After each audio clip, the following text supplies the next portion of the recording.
We played a conference for Botox one time. Were you That's tempted to get how I some? look like this. I was gonna ask. How important is building a community? I think without that kind of community, it'd be real easy to flounder. If you have too much, does it mess up with your singing?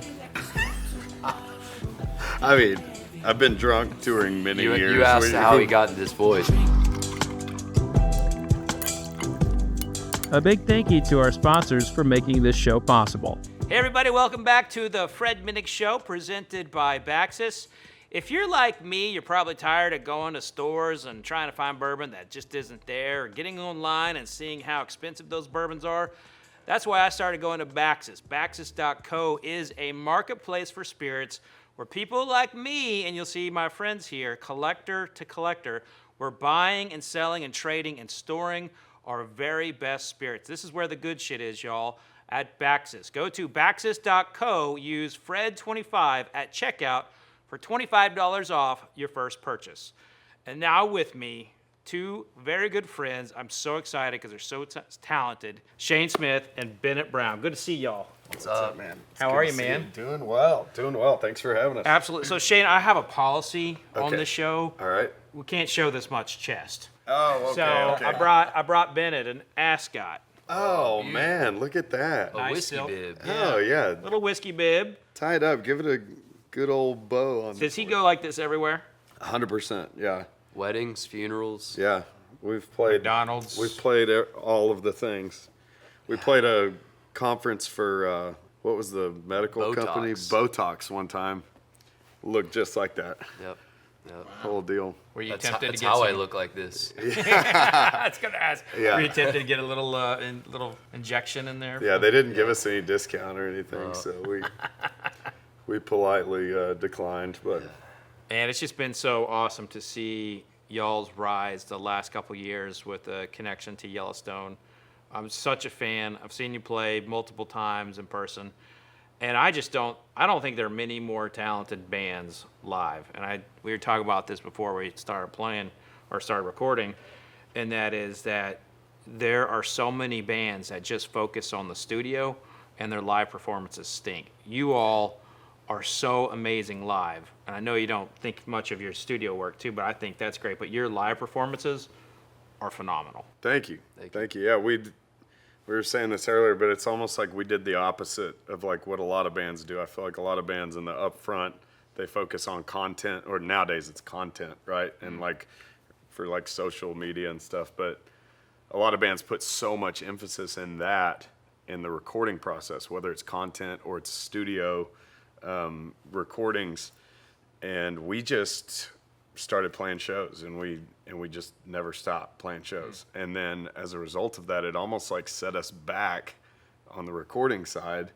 And but honestly, I feel like personally, I'm thankful we did it the way we did it, even though it'd be really nice to have some really like a viral moment or whatever you want to call it, and get that leg up. I'm thankful because now we have a really good little like cult following with our live show, and we can, in a time where a lot of people are having a difficult time selling tickets, we can still sell tickets on a Tuesday night in wherever it is, like Columbus, Ohio or whatever, and sell out a room. And I'm thankful for that fan base that we've developed that are truly fans of the live aspect of our music and being there in person to kind of experience the show.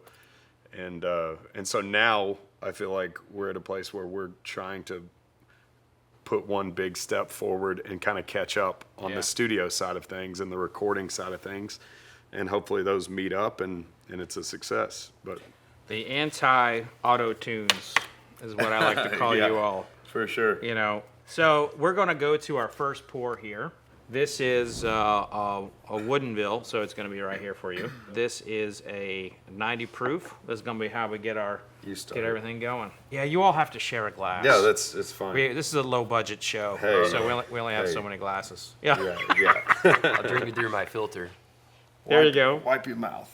Although I've seen those masks where they have a hole in them and you can drink out of them. that's Oh, clever, wow. that's clever.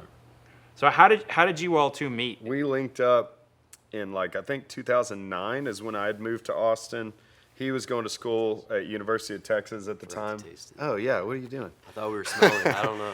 And it was through random chance. I met this person. I was playing a lot of like acoustic shows on my own at the time around Austin. And The dive bar time frame. oh yeah, and it was like dollar margarita nights at El Arroyo, this old Mexican food restaurant. This girl walked up and was like, "Hey, my brother's in a band. You should go check them out. They're playing tonight on West Campus at UT." And so I went up there, and anyways, he was playing fiddle. Not very well. And yeah, but I mean, regardless, it was odd. Like I had never met. I love the fiddle, and I've always loved the fiddle, but I had never met someone my age. You know what I mean? That was like that played it. And anyways, we hit it off and met up, started playing some music together, and then that led to playing, all the acoustic shows that I was doing at the time. Ended up being a 2-piece, and then we just kind of never stopped, and here we are, 15 years later. The next one we're going to go to, this is, the brand is called Larceny. It's one of their barrel-proof lines. Not this one, but the previous batch has won 3 blind bourbons for me this year.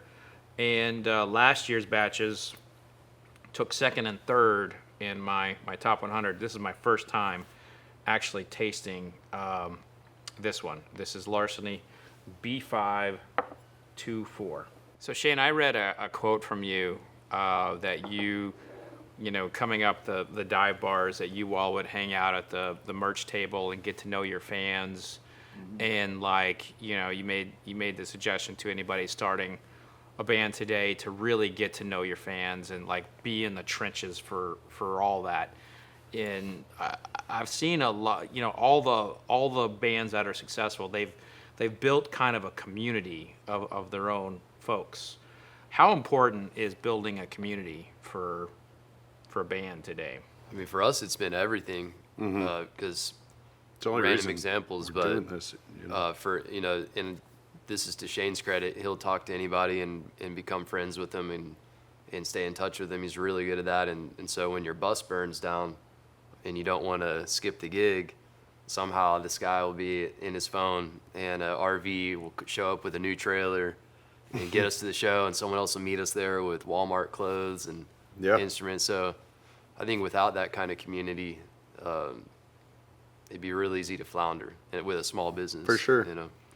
Yeah, thinking back on it, like he said, in some of our darkest times, those same people that we've taken the time to get to know personally and in a deeper way have been the ones that have pulled us out, of our lowest points. And what are some of those low points? I mean, like he said, that was a pretty rock bottom spot. We had a bus fire at the end of 2019, and we lost everything. We lost all of our gear, all of our instruments. The way those buses are designed, like the tour buses, the engine will typically be in the back, underneath the back lounge. Anyways, ours had caught fire back there, I think because of fuel lines busting, and our driver at the time was just moving down the road with headphones on, or I think, or something, and just didn't know that it was having issues. And I think because of that, it all caught fire. And then, and we're just driving down the road in the middle of nowhere. I think Coleman, Texas was the closest town to us. And we were 5 miles north of Coleman. And there was a guy, the first guy on the scene was this old man with his dog who was in his deer blind.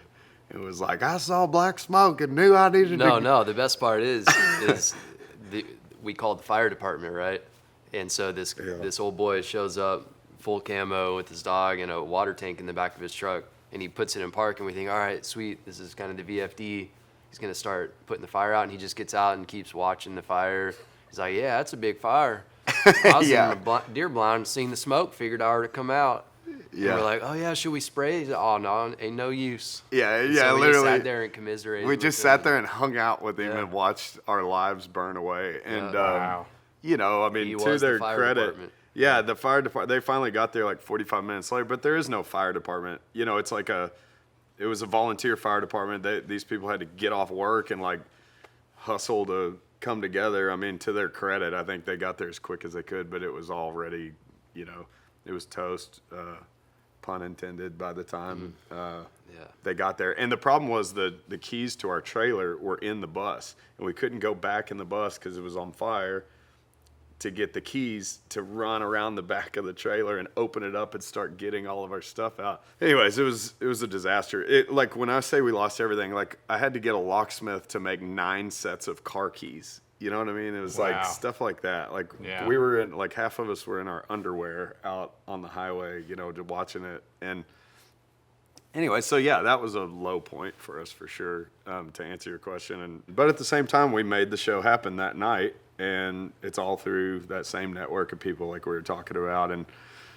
the time spent getting to know these fans and creating a community, like you say, is kind of what pulled us out of it. What did you say on the stage that night? Did you say what happened? Everybody knew what happened. It was like the word got out, and in Texas, there's a very interesting, really cool community of music fans. A lot of people call it like red dirt music or Texas country or whatever you want to call it. I don't think you can call it Texas country because some of the best musicians within that scene are from Oklahoma and from surrounding states. And, you got like Cross Canadian Ragweed and Turnpike Troubadours and all these guys that came out of Oklahoma. And so red dirt, I think, is more fitting. We were at Oklahoma State at the same time, Cross Canadian Ragweed, and I used to see them on like a random Thursday night at like Willie's or someplace there. Eskimo Joe's. What is it? Eskimo Joe's. We used to play at the front Yeah. lobby, like foyer area of Eskimo Joe's, like no stage or anything.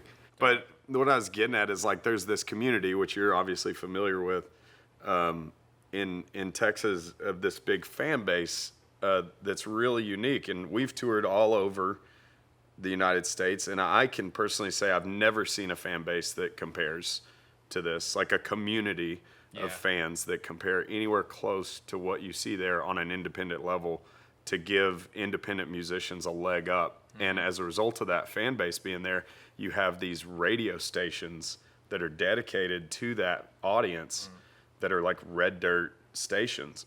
And when that bus fire had happened, a lot of those stations had caught, like the program directors and DJs had caught wind that we had gone through that, and they were like playing our music and telling the listeners about it, and it kind of like caught on, and all these people from up in the Panhandle showed up for that show because they found out we were still trying to make the show happen. And it went from probably like 500 tickets sold to like 1,500 tickets sold, like that in Lubbock, because everyone knew, Shane Smith and the Saints just lost everything, and they're still going to show up to play tonight in Lubbock. And, Dustin he didn't have any shoes or anything. He was in boxers, I think, the whole day, and until someone like gave him like some pajamas. Someone gave him, I think, sandals and pajamas off the side of the highway. But anyways, I think back to the initial point is like the community is everything. We wouldn't be here anymore if it wasn't for our community. Well, let's celebrate this career with the last 3.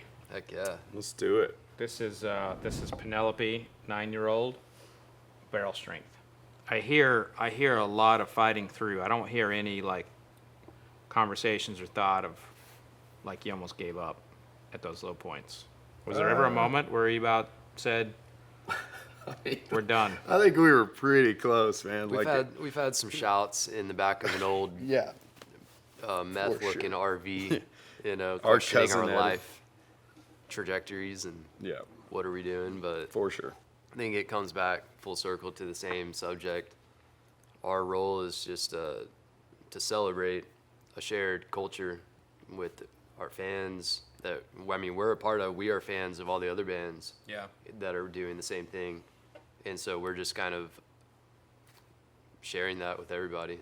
So it's kind of an identity and a life path more than just a job or how can I get money out of this or achieve something out of this. It's more of just putting back into it, staying within it. So having gone through all that, when you got the Yellowstone call, that had to feel good. Yeah, it was incredible. I mean, we had never been featured on a local car commercial.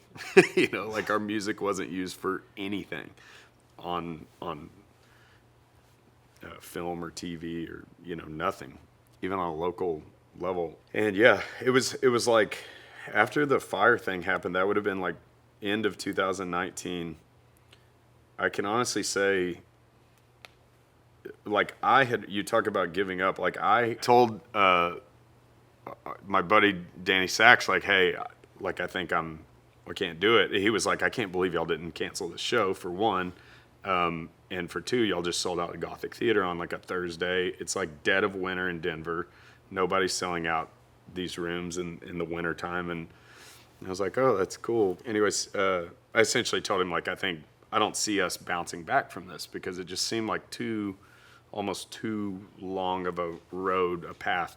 With the way things had gone leading up to that point, it seemed like it was going to be way too long of a road to recover. And he was like, dude, just please hang in there. And our current manager, Brian Schwartz, reached out within like 2 days or something after that. And I feel like from that point on, it never stopped. Like it started it grew at a rate that we hadn't seen before any of this. And then I feel like within a year of that was when we got the call on the Yellowstone thing. And then we also got the call that we were gonna get to open for Lucero, which we've been fans of for a long time leading up to this point, to play Red Rocks during COVID.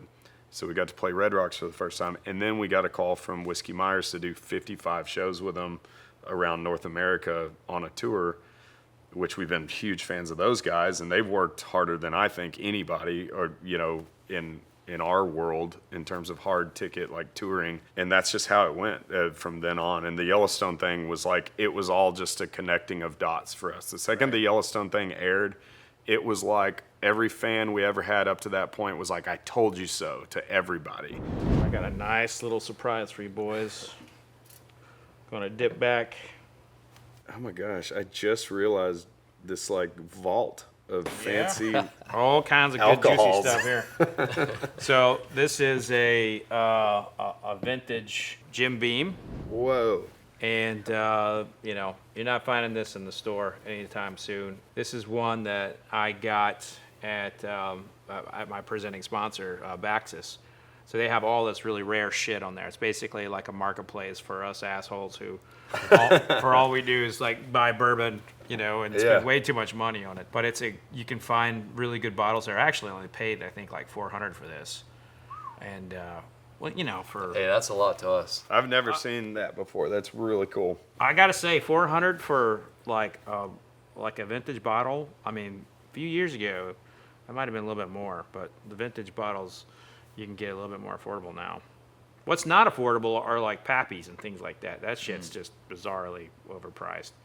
And then there's another one that the next one we have is stupid overpriced. It's the next one we have is stupid expensive too. But let's taste this grateful. one. Yeah. Just take a look at that color, you know. This would have been distilled at a time before GMOs. The water was different. Some of it would have been, this wouldn't have been first growth wood. Probably was second growth wood, but now we're like a third and fourth growth wood. Man, it's so complex. Like even just Dinosaur hearing you talk about all this stuff, like, is really interesting. So do you ever get to sit back and just look at all the shit you all have been through and where you are now, and just you get to sit back and enjoy it? Or is it still more hustle? Man, it's a hustle. But it's both, because I think for way longer than we ever anticipated when we got going, it was really hard. And it sounds silly, but almost self-sacrificial to the music, where we were definitely losing out financially, relationships-wise, free time, etc. But we're finally at a point where it's we feel like we have a real job, and and we can justify to our families that it is actually a way to help provide. And Right. It So I finally think- seems legit. It Yeah. finally feels legit. we're safer. Yeah. We're not driving our own RVs down the road, fixing them ourselves. Yeah. Did used to have you a- really have to justify what you did to your families? Well, I didn't really have a family. And I guess he's had a long-term wife/girlfriend back Yeah. then. But I think we all like subconsciously, you have to like wrap your head around like, what are we I mean, doing? every Thanksgiving you get you're still doing the music thing. Yeah. Have you considered being a firefighter Right, or an yeah. EMS? Right. You know, Yeah, well, I'm I mean, still doing the music at a thing. certain point, you hit your late 20s or whatever, and nothing's taken off Yeah. yet. You hit your 30 or whatever, and a lot of bands are very successful right out of high school these days with like TikTok and things like that. We were not like that. It took us a long time to find any kind of success. Well, you know, I think that you all are just getting started. Now, this next bourbon that we have, Back to the vault. back to the vault. Enough words. This next one here, you said you all have been gone for 16 years, so Wow. you're not as old as your band's not as old as the bottle in terms of how long the whiskey was in there. That's cool. So this is 20-year-old Michters. Now this was actually a long time ago when I tasted this. I think this is the 2022. So this did really well in my top 100. I think it finished top 5. Please have a sip. Cheers. Still. Here, you go first. Cheers. You go All right, I'll first. go first on this one.